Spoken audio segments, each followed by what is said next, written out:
September 26, 1918. The Argonne Forest, northeastern France. Private Alvin Cullum York crouches behind a fallen oak tree, his Springfield rifle hot against his palms. Around him, 7 German machine gun nests have his patrol pinned down. 9 of his comrades are already dead. 6 more are wounded, bleeding into the mud of no man's land. The math is simple and terrible. 32 German soldiers with 8 Maxim machine guns firing 600 rounds per minute, against 17 Americans with bolt-action rifles that need to be manually cycled after every single shot. York's rifle jams. The bolt won't close. A piece of mud, a bent extractor, a worn spring. Doesn't matter which. The result is the same. He's holding a 9-pound metal club instead of a weapon. Any other soldier would have surrendered. Any other soldier would have died. But Alvin York isn't any other soldier. And that jammed rifle is about to teach the German army a lesson they'll never forget. What happens next will defy every tactical manual. It'll contradict every assumption about firepower and suppression, and it'll prove that sometimes the most dangerous weapon in warfare isn't the one that fires the fastest, it's the one that doesn't miss. This is the story of how a malfunction became a method, how a breakdown became a breakthrough, and how one man's broken rifle changed the way armies thought about marksmanship, fire discipline, and the cold mathematics of killing. To understand what made York's jammed rifle so deadly, you need to understand what was wrong with everyone else's rifles in 1918. The First World War had become an industrial slaughter powered by a simple technological truth. Machine guns could fire faster than human beings could think. The German Maxim MG-08 could deliver 450 to 600 rounds per minute, with a crew of 4 men. One gun could create a cone of fire so dense that advancing infantry didn't need to be aimed at. They just needed to exist in the wrong 30 degrees of arc. British, French, and American doctrine responded with the same solution: overwhelming firepower. Suppress the enemy position with so much outgoing fire that they can't raise their heads to shoot back. Then advance under that protective curtain of bullets. It made perfect sense on paper. In practice, it meant soldiers fired fast, fired often, and fired badly. The United States Army issued the M1903 Springfield rifle as its standard infantry weapon. 5-round internal magazine, bolt action requiring manual cycling, effective range of 600 yards in trained hands. But by September 1918, most American soldiers in France had been in uniform less than 4 months. They'd received perhaps 8 weeks of basic training before shipping overseas. Marksmanship training consisted of firing 50 rounds at stationary targets at known distances. Then they got to France and discovered that combat didn't involve stationary targets at known distances.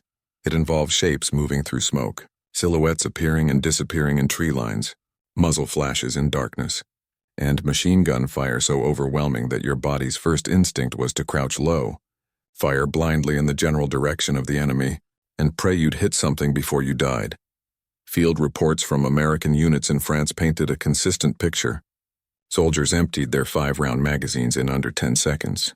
They reloaded in panic, dropped cartridges in mud, jammed their actions with fumbling fingers, and they hit almost nothing. A statistical analysis conducted by the U.S. Army War College in 1919 examined ammunition expenditure versus confirmed enemy casualties across American expeditionary forces in France. The numbers were sobering. American infantrymen fired approximately 100,000 rounds for every enemy soldier killed by rifle fire. Not wounded, killed. That's 20,000 5-round magazines emptied.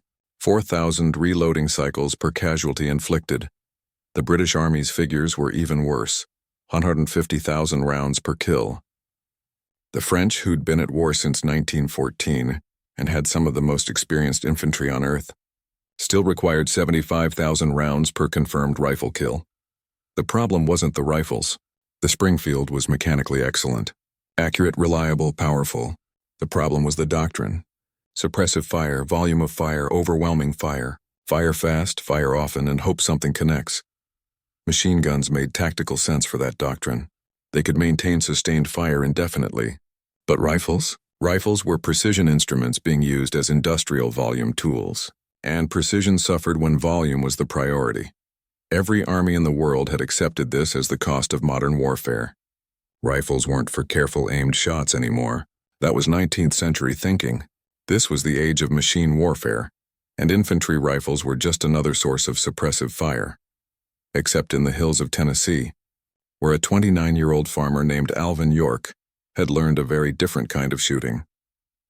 Alvin Cullum York grew up in Pall Mall, Tennessee, a settlement so remote that the nearest railroad was 30 miles away on rough mountain roads.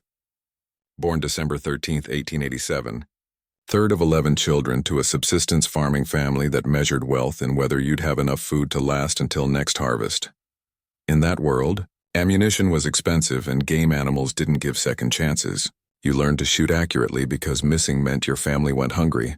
York learned to shoot on a single-shot muzzle-loading rifle, where every shot required 30 seconds to reload. You couldn't afford to miss, so you didn't. By age 15, York could hit a turkey's head at 100 yards.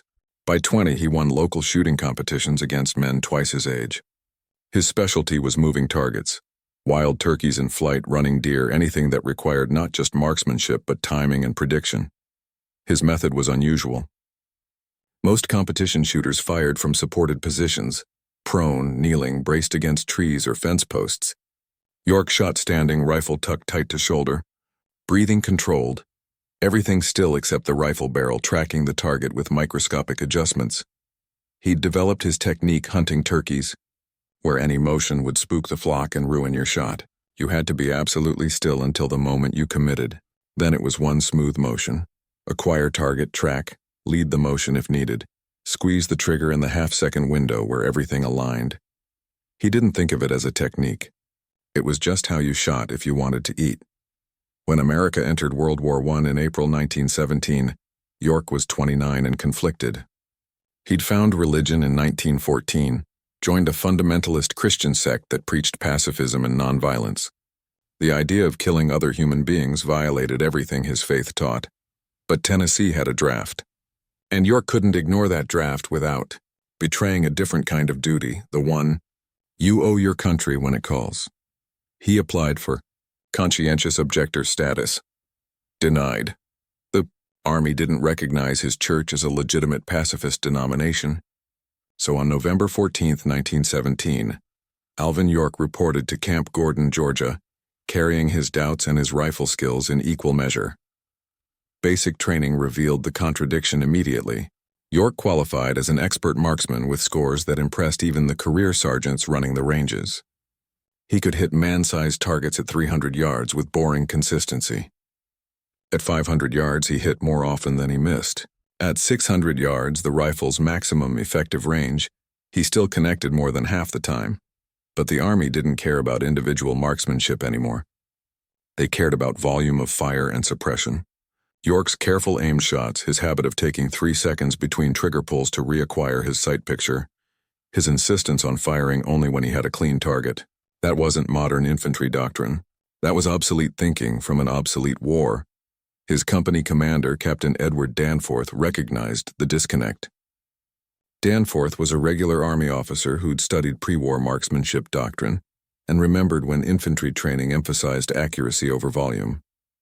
He pulled York aside one evening in February 1918 and said something that would echo through history. Private York, the Army wants you to shoot faster, but I think they're wrong. I think when the time comes you're going to do more damage your way than a dozen men doing it theirs. York shipped to France in May 1918 with Company G, 328th Infantry Regiment, 82nd Division. For 4 months he experienced the industrial reality of trench warfare, artillery barrages that lasted hours, machine gun fire that made movement suicidal, gas attacks that turned breathing into burning, and everywhere soldiers firing blindly, pouring rounds toward enemy positions they couldn't see, creating noise and chaos and very little actual death. York watched. He learned. And he kept shooting the way he'd always shot, carefully, precisely, only when he had a target. His squad mates mocked him quietly. York shoots like he's paying for the bullets, one private joked. They didn't understand that in York's mind he was paying for them. Every round represented responsibility. You didn't waste responsibility. Then came September 26, 1918, and the Meuse-Argonne offensive. The objective was simple in concept, brutal in execution. The 328th Infantry would advance through the Argonne forest, penetrate German defensive lines, and silence the machine gun positions that commanded the valley approaches. Standard offensive operation. Standard horrific casualties expected. Sergeant Bernard Early led a patrol of 17 men, including Corporal York, with orders to infiltrate behind German lines and neutralize machine gun nests that were shredding American advance units. They moved out at dawn, creeping through dense underbrush, staying below ridgelines, avoiding open ground. At 06:10 hours, they walked into an ambush. German infantrymen opened fire from 3 sides. Machine guns opened up from elevated positions. The patrol scattered, diving for cover. Early took a bullet through the chest in the first 10 seconds.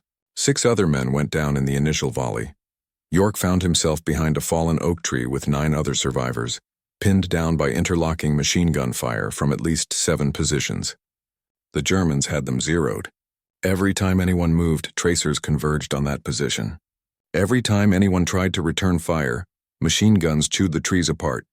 Standard doctrine said suppress and maneuver, but you can't suppress 8 machine guns with 10 rifles. Standard doctrine said call for support, but the patrol was 2 miles behind enemy lines with no radio. Standard doctrine offered no answers. And men were dying. York's rifle jammed. He worked the bolt. Wouldn't budge. A spent casing was stuck halfway ejected, the extractor claw bent or broken. He could have cleared it with tools and time. He had neither. Then something clicked in his mind. A realization born from necessity and Tennessee hunting. He didn't need a working bolt action. He had 5 rounds in the magazine. 5 careful, aimed, decisive shots. He looked at the German positions. 7 machine gun nests, maybe 32 soldiers visible. They were firing in the confident rhythm of men who believed they'd already won. Sustained bursts. Reloading without hurry. Calling targets to each other. They weren't expecting return fire. Not accurate return fire. York made a decision that violated every tactical principle he'd been taught. He stood up, not all the way. Just enough to clear the log. Rifle to shoulder. Breathing controlled. The nearest German machine gunner was 40 yards away, focused on the tree line to York's left. York centered the front sight post on the man's chest. Exhaled half a breath. Squeezed the trigger. The German dropped. The machine gun went silent. York worked the bolt. The jammed casing finally ejected. He chambered a new round. Second gunner, 50 yards, turning toward York's position. Front sight center mass. Trigger squeeze. The man fell. Now the Germans knew where he was. But knowing and responding are different things. Machine guns need time to traverse. Men need time to process that someone is shooting them with impossible accuracy. York gave them no time. Third target, 60 yards, running for cover. Lead him, squeeze down. Fourth target, officer with a pistol, screaming orders. 45 yards. Center mass trigger dropped. 5th round. German soldier bringing a rifle to bear. 55 yards. Front sight on his sternum. Squeeze. Nothing. The rifle was empty. York crouched behind the log and reloaded. Not panic reload. Careful reload. 5 rounds from his cartridge belt, pressed down into the magazine with his thumb. Firm seating, bolt closed, chamber locked. 10 seconds total. In those 10 seconds, the Germans opened fire on his position. Bullets tore bark from the oak tree. Mud erupted around him. A round creased his left sleeve. They knew where he was. They knew he was alone. And they knew he had to reload eventually. What they didn't know was that York had been hunting moving targets his entire life. And in his mind, this wasn't war. This was turkey season. Here's what made York's shooting different from every other soldier in that forest. Most infantrymen in 1918 aimed by point shooting. Point the rifle in the general direction of the target and pull the trigger fast. Hope the volume of fire compensated for individual inaccuracy. It was effective for suppression. It was terrible for killing. York used what modern shooters call precision shooting under time pressure. Every shot was aimed. Every shot was deliberate. But the entire process from target acquisition to trigger pull took less than 2 seconds. That's impossibly fast for precision work, unless you understand how York did it. First target priority.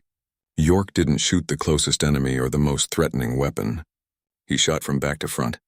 The soldier farthest from him first, then work forward. Why? Turkey hunting. When you're shooting into a flock, you shoot the rear bird first. If you shoot the front bird, the flock panics and scatters. Shoot the rear bird, and the flock doesn't realize anything's wrong until you've taken 3 or 4. Germans reacted the same way.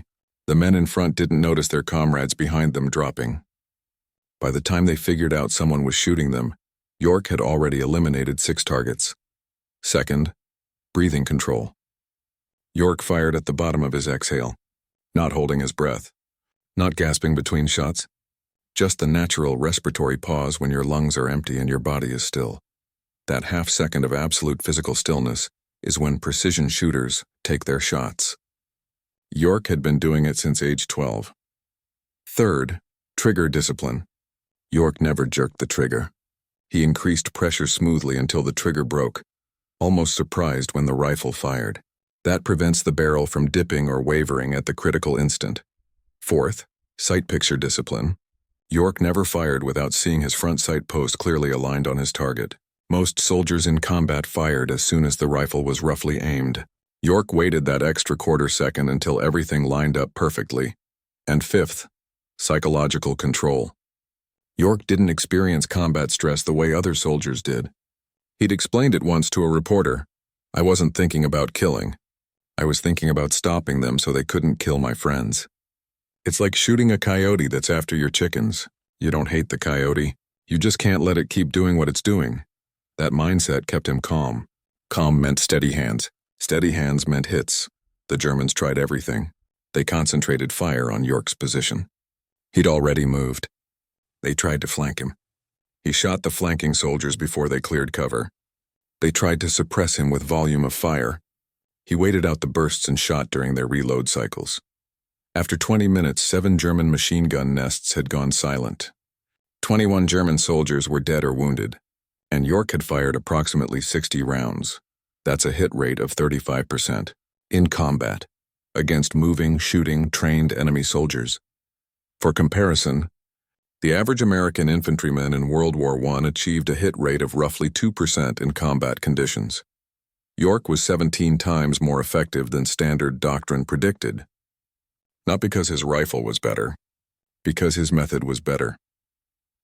At 06:35 hours, a German officer stood up with a pistol and charged York's position, firing as he came. York shot him at 30 yards. The officer fell forward dead before he hit the ground.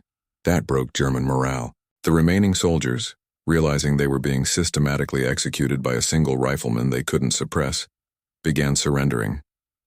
York took 132 German prisoners that morning. He marched them back to American lines where his commanding officers initially thought he was a German trying to surrender with captured Americans.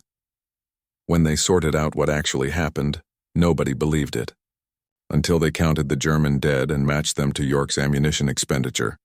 68 rounds fired. 28 confirmed kills, 7 machine gun nests silenced, and all of it done with a rifle that had jammed after the 5th shot. The U.S. Army didn't know what to do with Alvin York. His actions violated every tactical principle they taught. He'd stood up under concentrated machine gun fire, which should have gotten him killed instantly.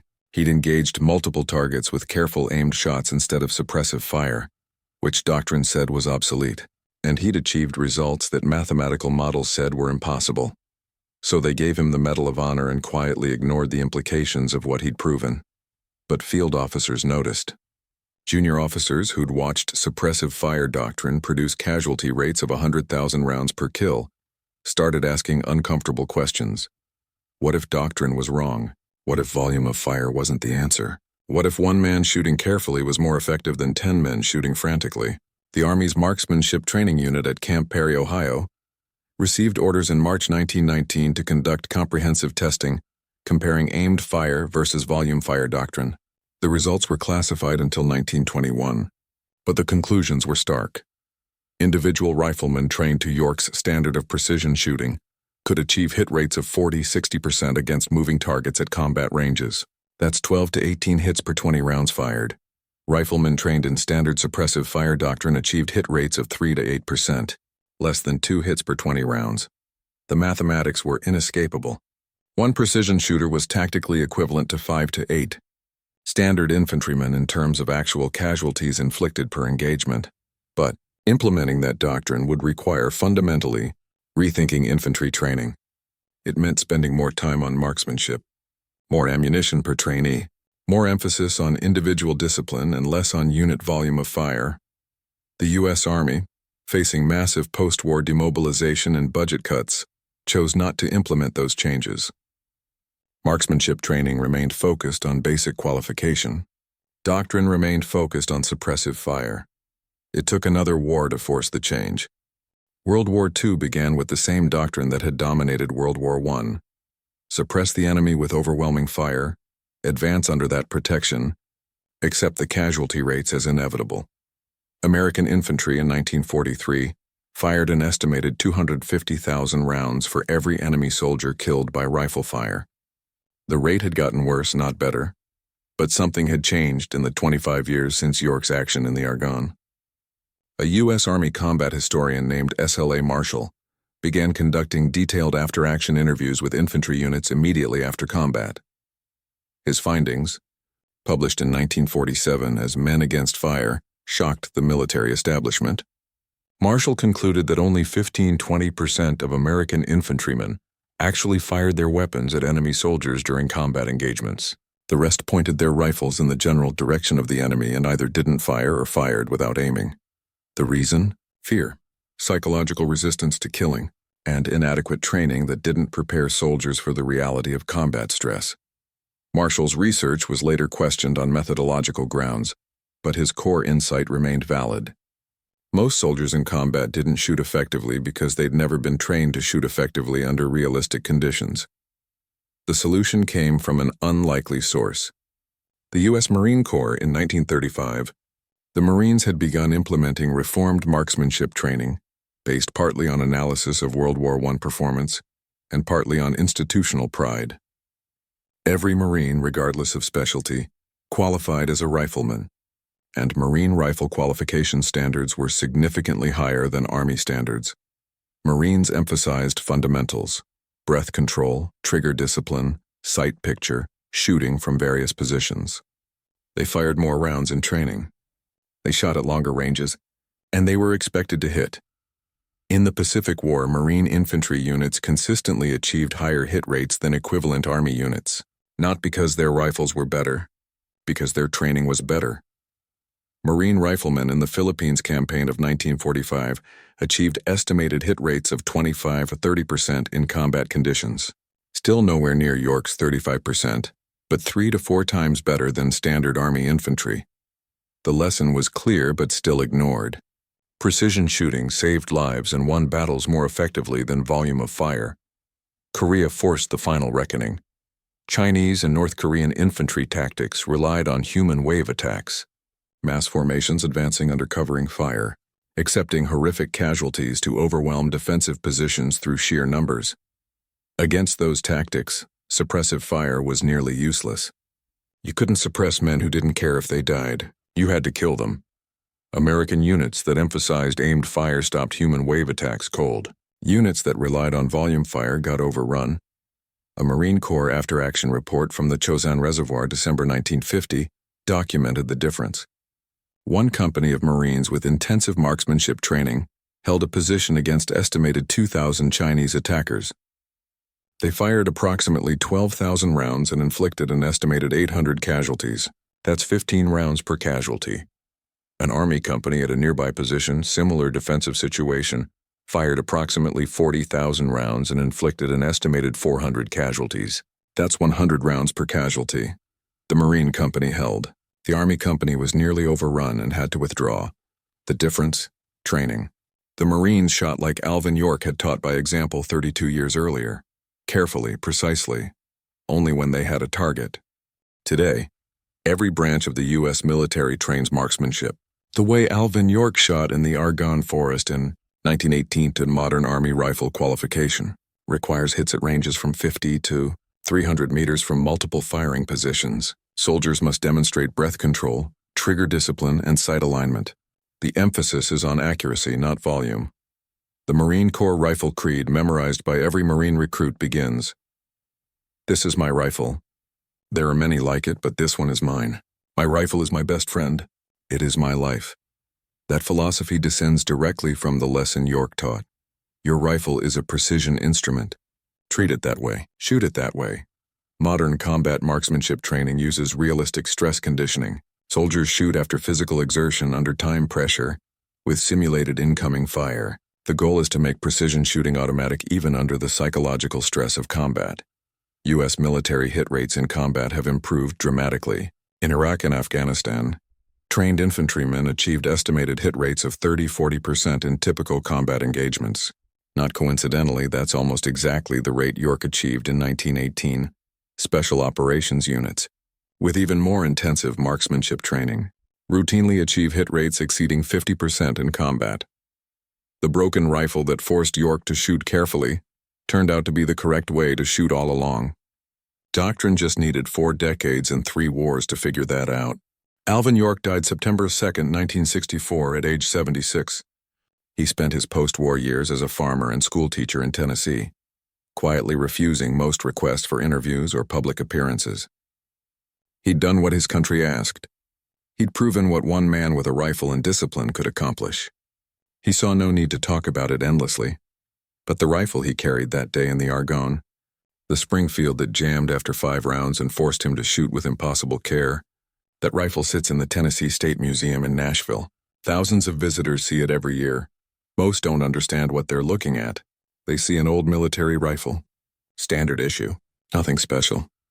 They don't see the lesson embedded in worn metal and scratched wood. Precision matters more than volume. Discipline matters more than speed. And sometimes the thing you think is broken is actually working exactly as it should. York's broken rifle didn't fail him. It forced him to use it correctly. And in doing so, it changed how armies understand marksmanship, combat effectiveness, and the mathematics of violence. 100,000 rounds per kill was the standard in 1918. 15 rounds per kill is the standard today. That improvement represents millions of lives saved, billions of dollars in ammunition not wasted, and a fundamental shift in how modern militaries train their soldiers, all because one Tennessee farmer with a jammed rifle refused to shoot any way except the right way. The Germans called it abnormal accuracy. York called it turkey hunting. History calls it the beginning of modern combat marksmanship. And it all started with a weapon everyone thought was broken.